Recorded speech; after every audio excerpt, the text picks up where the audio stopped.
লেবাননে ইসরায়েলের আগ্রাসন বন্ধ না হলে যুক্তরাষ্ট্রের সঙ্গে আলোচনা নয় বলল ইরান। যুক্তরাষ্ট্রের সঙ্গে সব ধরনের পরোক্ষ শান্তি আলোচনা স্থগিত করেছে ইরান। ইরান যুদ্ধের শিক্ষা নিয়ে তেলের কৌশলগত মজুত গড়ে তুলছে পাকিস্তান।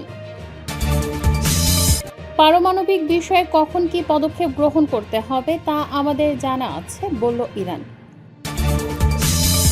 সর্বশেষ জানাবো পদত্যাগের গুঞ্জন। পেজেশকিয়ান বললেন, নিঃশ্বাস চলবে যতদিন, পথ চলা অব্যাহত থাকবে ততদিন। শিরোনাম শুনলেন, এবারে বিস্তারিত। লেবাননে ইসরায়েলের আগ্রাসন বন্ধ না হলে যুক্তরাষ্ট্রের সঙ্গে আলোচনা নয় বলল ইরান। লেবাননে যুদ্ধবিরতি কার্যকর না হলে মধ্যপ্রাচ্য যুদ্ধ অবসান বা যুক্তরাষ্ট্রের সাথে কোনো চুক্তি সম্ভব নয় বলে জানিয়েছে ইরানের পররাষ্ট্র মন্ত্রণালয়।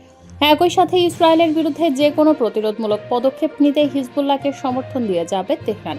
সোমবার একজন নিয়মিত সাংবাদিক সম্মেলনে মুখপাত্র ইসমাইল বাঘাই উল্লেখ করেছেন, জায়নবাদী আগ্রাসন বন্ধ করতে হিজবুল্লাহের প্রতিরোধকে পূর্ণ সমর্থন দিয়ে ইরান সব রকমের পদক্ষেপ গ্রহণ করবে। লেবাননে যুদ্ধবিরতি হওয়াটাকে তারা যে কোনো চুক্তির জন্য অত্যন্ত গুরুত্বপূর্ণ এবং অপরিহার্য শর্ত হিসেবে দেখছে। এদিকে ঠিক একই দিনে ইসরায়েলের প্রধানমন্ত্রী বেনিয়ামিন নেতানিয়াহু লেবাননের বৈরুত শহরতলিতে নতুন করে বিমান হামলার নির্দেশ দিয়েছেন। তার আগে ইসরায়েলের সেনাবাহিনী ঐতিহাসিক বোফোর্ট দুর্গের নিয়ন্ত্রণ নিয়েছে।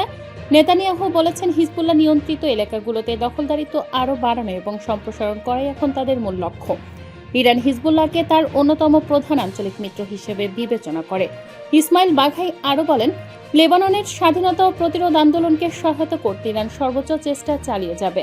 বর্তমানে যখন ইরান ও যুক্তরাষ্ট্রের মধ্যে সম্ভাব্য সমঝোতা নিয়ে কূটনৈতিক আলোচনা চলছে, ঠিক তখনই ইসরায়েল লেবাননে তার আগ্রাসন বাড়িয়ে দিয়েছে।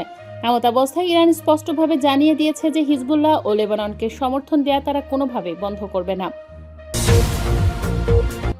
যুক্তরাষ্ট্রের সঙ্গে সব ধরনের পরোক্ষ শান্তি আলোচনা স্থগিত করেছে ইরান। লেবাননে ইসরায়েলের সামরিক অভিযানের প্রেক্ষাপটে যুক্তরাষ্ট্রের সঙ্গে মধ্যস্থতাকারীদের মাধ্যমে চলা শান্তি আলোচনা স্থগিত করেছে ইরান। সোমবার ইরানের আধার সরকারি বার্তা সংস্থা তাসনিম এ তথ্য জানিয়েছে। তাসনিমের প্রতিবেদনে বলা হয়, লেবাননে ইসরায়েলের অব্যাহত অপরাধ এবং যুদ্ধবিরতির শর্ত লঙ্ঘনের অভিযোগে ইরানের আলোচক দল মধ্যস্থতাকারীদের মাধ্যমে সব ধরনের সংলাপ ও নথি আদান প্রদান স্থগিত করার সিদ্ধান্ত নিয়েছে। প্রতিবেদনে উল্লেখ করা হয়, লেবানন ইস্যু ছিল যুদ্ধবিরতির অন্যতম পূর্বশর্ত, কিন্তু সেই যুদ্ধবিরতি সব ফ্রন্টে, বিশেষ করে লেবাননে ভঙ্গ হয়েছে। আলোচনা পুনরায় শুরু করতে ইরান কয়েকটি শর্ত দিয়েছে বলে জানায় তাসনিম। শর্তগুলোর মধ্যে রয়েছে গাজা ও লেবাননে ইসরায়েলের সামরিক অভিযান অবিলম্বে বন্ধ করা এবং লেবাননের ভূখণ্ডে দখল করা এলাকা থেকে ইসরায়েলি বাহিনীর প্রত্যাহার। এদিকে ইসরায়েলি সেনাবাহিনী 2000 সালে দক্ষিণ লেবানন থেকে তাদের দখল শেষ করার পর এই প্রথমবারের মতো অঞ্চলটিতে এত গভীরে অগ্রসর হয়েছে। সোমবার তারা রাজধানী বৈরুতের দক্ষিণ উপশহরের বাসিন্দাদের সম্ভাব্য হামলার আগে এলাকা ত্যাগের সতর্কবার্তা দিয়েছে। তাসনিম আরও জানিয়েছে, ইরান ও তার মিত্ররা হরমুজ প্রণালী সম্পূর্ণভাবে অবরুদ্ধ করা এবং লোহিত সাগরের প্রবেশমুখে অবস্থিত বাব আল মান্দাব প্রণালী সহ অন্যান্য ফ্রন্ট সক্রিয় করার বিষয়ে দৃঢ় সংকল্প নিয়েছে। ইরান যুদ্ধের শিক্ষা নিয়ে তেলের কৌশলগত মজুত গড়ে তুলেছে পাকিস্তান। 3 মাস ধরে চলমান ইরান সংকটের চরম ঝুঁকিতে পড়েছে পাকিস্তানের জ্বালানি খাত। আর এই দুর্বলতা কাটিয়ে উঠতে এবং ভবিষ্যৎ সংকট এড়াতে প্রথমবারের মতো নিজস্ব কৌশলগত পেট্রোলিয়াম রিজার্ভ বা তেলের মজুত গড়ে তোলার উদ্যোগ নিয়েছে পাকিস্তান।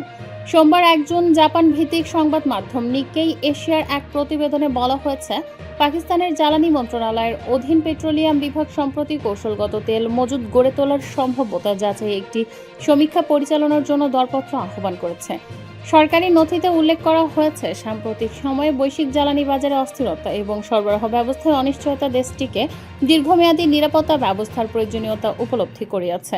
বর্তমানে পাকিস্তানের প্রায় 90% আমদানিকৃত তেল ও তরলীকৃত প্রাকৃতিক গ্যাসের বড় অংশই হরমুজ প্রণালীর মাধ্যমে আসে, কিন্তু জরুরি পরিস্থিতিতে ব্যবহারের জন্য দেশটির নিজস্ব কোনো কৌশলগত তেল মজুত নেই। এ কারণে সরকার রাষ্ট্রীয় সংরক্ষণাগার, শিল্প প্রতিষ্ঠানের বাধ্যতামূলক মজুত এবং বাণিজ্যিকভাবে পরিচালিত বন্ডেড স্টোরেজ সুবিধাকে সমন্বিত করে একটি নতুন কাঠামো তৈরির পরিকল্পনা করছে। সরকারি সূত্রগুলোর তথ্য অনুযায়ী সৌদি আরব, কুয়েত, কাতার, সংযুক্ত আরব আমিরাত ও চীনের সঙ্গে পাকিস্তানে বন্ডেড তেল টার্মিনাল স্থাপনের সম্ভাবনা নিয়ে আলোচনা চলছে। সম্ভাব্য স্থান হিসেবে গওয়ারদ বিমানবন্দরের নামও বিবেচনায় রয়েছে। কোনো জরুরি পরিস্থিতি সৃষ্টি হলে এসব স্থাপনায় সংরক্ষিত জ্বালানি দেশের অভ্যন্তরীণ চাহিদা পূরণ ব্যবহার করা যাবে। পরিকল্পনার প্রথম ধাপে প্রায় ৪৫ দিনের জ্বালানি চাহিদা মেটানোর সক্ষমতা অর্জনের লক্ষ্য নির্ধারণ করা হয়েছে।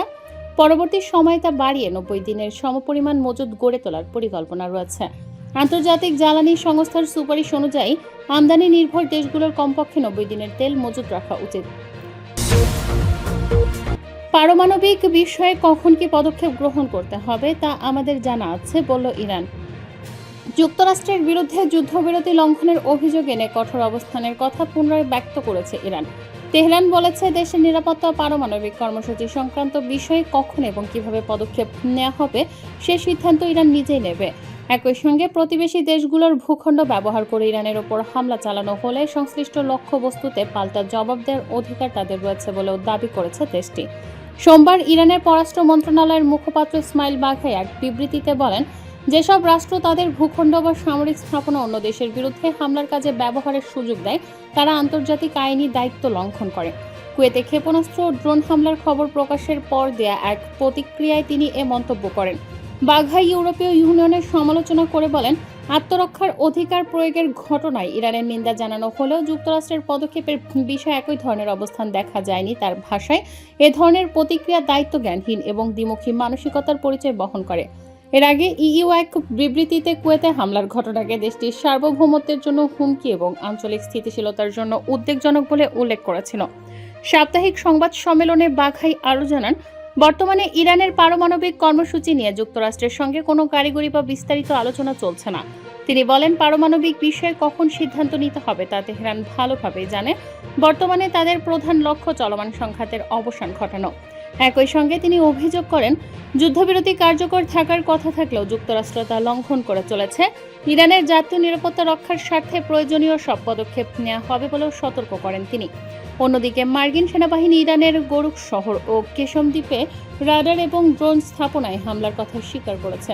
ওয়াশিংটন এসব অভিযানকে আত্মরক্ষামূলক পদক্ষেপ হিসেবে বর্ণনা করেছে।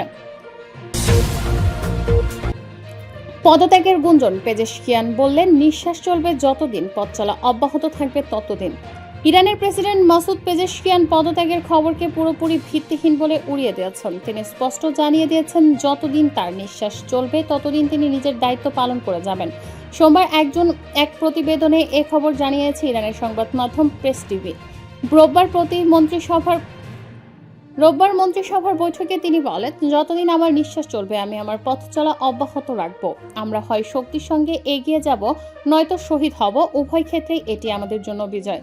পেজেশকিয়ান আরও বলেন, তার জীবন ইসলামী বিপ্লবের সর্বোচ্চ নেতা শহীদ আয়াতুল্লাহ আলী খামেনির জীবনের চেয়ে বেশি মূল্যবান নয়। তিনি জোর দিয়ে বলেন, সমস্যার সমাধান করতে হলে ঘটনাস্থলে উপস্থিত থেকে সত্যতার সঙ্গে কাজ করতে হবে। যুক্তরাজ্য ভিত্তিক সংবাদ মাধ্যম ইরান ইন্টারন্যাশনাল সম্প্রতি এক প্রতিবেদনে দাবি করে যে প্রেসিডেন্ট পেজেশকিয়ান সর্বোচ্চ নেতা মোস্তফা খামেনির কাছে পদত্যাগপত্র জমা দিয়েছেন। তবে ইরান সরকার এই দাবি তাৎক্ষণিকভাবে প্রত্যাখ্যান করেছে। সরকারি মুখপাত্র ফাতেমেহ মোহজারিন বলেন, শত্রুভাবাপন্ন এই মিডিয়ার দাবি দেশে অস্থিরতা তৈরির একটি অংশ।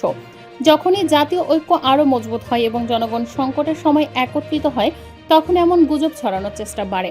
তিনি আরও বলেন, অনেক মিডিয়া বাস্তবতার বদলে নিজেদের ইচ্ছাকে সংবাদ বানিয়ে প্রচার করে, কিন্তু দেশের বাস্তব চিত্র দেখা যায় চলমান রাষ্ট্রীয় কার্যক্রমে। মেহজারিন আরও জানান, রোববারে পূর্ণাঙ্গ মন্ত্রিসভা বৈঠকেও প্রেসিডেন্ট পেজেশকিয়ান সভাপতিত্ব করেছেন। সেখানে তিনি জনগণের সেবা চালিয়ে যাওয়া, জাতীয় ঐক্য বজায় রাখা এবং দেশের কাজ নিরলসভাবে এগিয়ে নেওয়ার উপর গুরুত্ব দেন। প্রেসিডেন্ট বলেছেন, জনগণ আমাদের যে দায়িত্ব দিয়েছে সেখান থেকে আমরা এক পাও পিছিয়ে যাব না।